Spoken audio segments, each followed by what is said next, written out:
नमस्कार।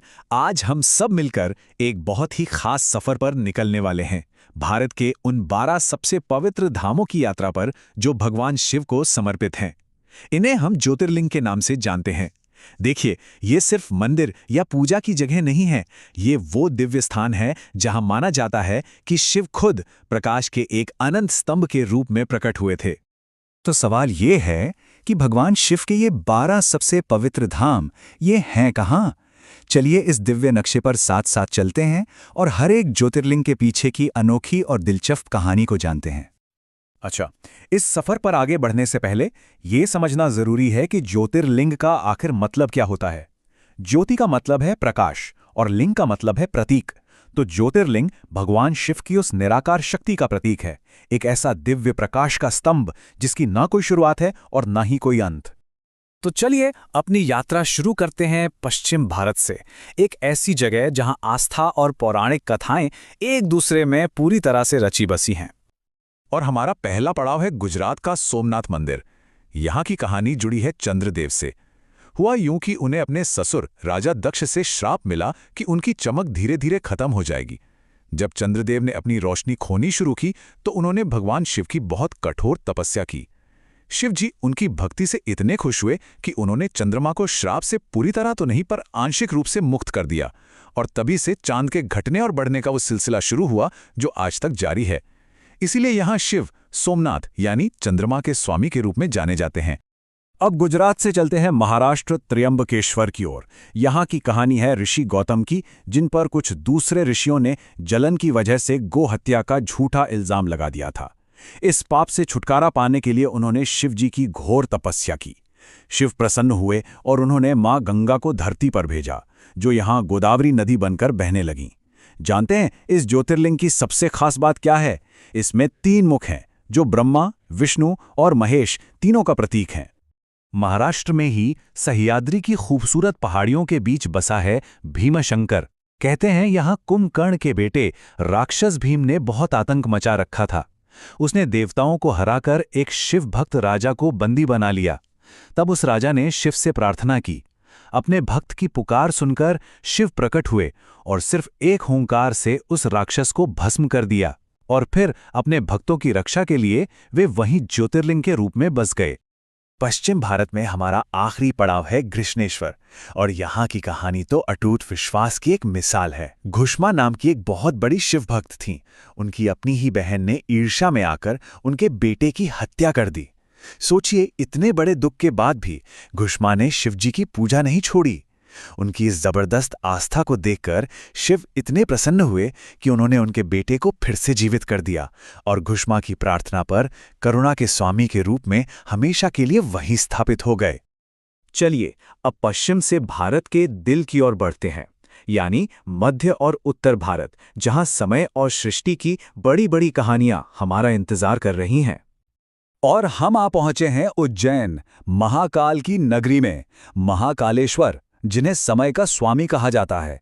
कथा है कि प्राचीन अवंतिका नगरी में दूषण नाम का एक राक्षस बहुत आतंक फैला रहा था। जब उसने भोले भाले ब्राह्मणों पर हमला किया तो धरती फट गई और एक भयंकर गर्जना के साथ शिव महाकाल के रूप में प्रकट हुए। उन्होंने एक पल में उस राक्षस को राख कर दिया। कहा जाता है कि वे यहाँ समय के हर बंधन से परे आज भी वास करते हैं। मध्य प्रदेश में ही मां नर्मदा के किनारे बसा है ओंकारेश्वर, और यहाँ की कहानी किसी इंसान या देवता की नहीं, बल्कि विंध्य पर्वत की भक्ति की है। विंध्य पर्वत ने शिव को खुश करने के लिए इतनी कठोर तपस्या की कि शिव को प्रकट होना ही पड़ा। उन्होंने पर्वत को वरदान दिया कि वो यहीं रहेंगे। बाद में देवताओं के कहने पर वही एक ज्योतिर्लिंग 2 हिस्सों में बंट गया, ओंकारेश्वर और ममलेश्वर, जो आज भी नर्मदा नदी के दोनों किनारों पर मौजूद हैं। अब बात करते हैं काशी विश्वनाथ की, और ये कहानी हमें सबसे पहले ज्योतिर्लिंग की जड़ तक ले जाती है। एक बार ब्रह्मा जी और विष्णु जी में बहस हो गई कि दोनों में से ज्यादा बड़ा कौन है। तभी उनके बीच शिव प्रकाश के एक विशाल स्तंभ के रूप में प्रकट हुए। दोनों ने तय किया कि वो इस स्तंभ का सिरा ढूंढेंगे। ब्रह्मा जी ऊपर गए और विष्णु जी नीचे। विष्णु जी को अंत नहीं मिला तो उन्होंने ईमानदारी से हार मान ली, लेकिन ब्रह्मा जी ने अहंकार में आकर झूठ बोल दिया कि उन्हें शीर्ष मिल गया है। नतीजा, विष्णु जी को उनकी ईमानदारी के लिए आशीर्वाद मिला और ब्रह्मा जी को अपने झूठ की सजा मिली। और अब हम पहुंच गए हैं हिमालय की ऊंचाइयों पर, केदारनाथ। महाभारत के युद्ध के बाद पांडव अपने पापों का प्रायश्चित करने के लिए भगवान शिव को ढूंढ रहे थे, पर शिवजी उनसे मिलना नहीं चाहते थे। इसलिए उन्होंने एक बैल का रूप ले लिया। भीम ने उन्हें पहचान लिया और जैसे ही उन्हें पकड़ने की कोशिश की, बैल जमीन में धंसने लगा। कहते हैं कि बैल के शरीर के हिस्से 5 अलग-अलग जगहों पर फिर से प्रकट हुए, जिन्हें आज हम पंच केदार कहते हैं। केदारनाथ वो जगह है जहां बैल का कूबड़ प्रकट हुआ था। यहीं पांडवों ने मंदिर बनाकर मोक्ष प्राप्त किया। तो अब उत्तर के पहाड़ों से उतरकर चलिए सफर को आगे बढ़ाते हैं दक्षिण और पूर्व भारत की तरफ, जहां परिवार और प्रायश्चित की बहुत ही शक्तिशाली कहानियां हैं। आंध्र प्रदेश में मल्लिकार्जुन की कहानी एक पारिवारिक बहस से शुरू होती है, जिससे हम सब कहीं ना कहीं रिलेट कर सकते हैं। गणेश और कार्तिकेय में झगड़ा हुआ कि पहले शादी कौन करेगा। शर्त लगी कि जो दुनिया का चक्कर पहले लगाएगा वही जीतेगा। गणेश जी ने समझदारी दिखाते हुए अपने माता पिता शिव पार्वती के ही चक्कर लगा लिए, ये मानकर कि उनमें ही पूरा संसार है। दूसरी तरफ कार्तिकेय पूरी दुनिया नापने निकल पड़े। जब वो लौटे और उन्हें पता चला कि गणेश जीत गए हैं, तो वो नाराज होकर एक पर्वत पर चले गए। तब शिव और पार्वती अपने रूठे हुए बेटे को मनाने पहुंचे और हमेशा उसके पास रहने के लिए वहीं ज्योतिर्लिंग के रूप में बस गए। अच्छा, वैद्यनाथ ज्योतिर्लिंग की कहानी एक बहुत ही दिलचस्प शर्त के इर्द गिर्द घूमती है। हुआ ये कि रावण ने अपनी कठोर तपस्या से शिवजी को इतना खुश कर दिया कि उन्होंने रावण को एक कामना लिंग लंका ले जाने की इजाजत दे दी। पर एक शर्त थी, अगर इस लिंग को रास्ते में कहीं भी जमीन पर रख दिया तो ये वहीं हमेशा के लिए स्थापित हो जाएगा। अब रास्ते में भगवान विष्णु में ऐसी लीला रची कि रावण को लिंग को नीचे रखना ही पड़ा और वो हमेशा के लिए वहीं स्थापित हो गया। और अब हमारी इस यात्रा का आखिरी पड़ाव, रामेश्वरम, एक ऐसी जगह जिसकी कहानी सीधे रामायण से जुड़ती है। लंका में रावण को हराने के बाद भगवान राम को ब्रह्म हत्या का पाप लगा, क्योंकि रावण एक बहुत बड़ा विद्वान ब्राह्मण भी था। इस पाप से मुक्ति पाने के लिए उन्होंने शिव की पूजा करने का फैसला किया और वहां उन्होंने माता सीता के हाथों से बनाए गए रेत के एक लिंगम की स्थापना की, जिसे आज हम रामेश्वरम ज्योतिर्लिंग के रूप में जानते हैं। ये प्रायश्चित और भक्ति का एक बहुत बड़ा प्रतीक है। तो हमने पूरे भारत का एक चक्कर लगाया और 12 अद्भुत कहानियां सुनी, पर सवाल यह है कि इन कहानियों का मतलब क्या है? ये आज भी इतनी जरूरी क्यों है?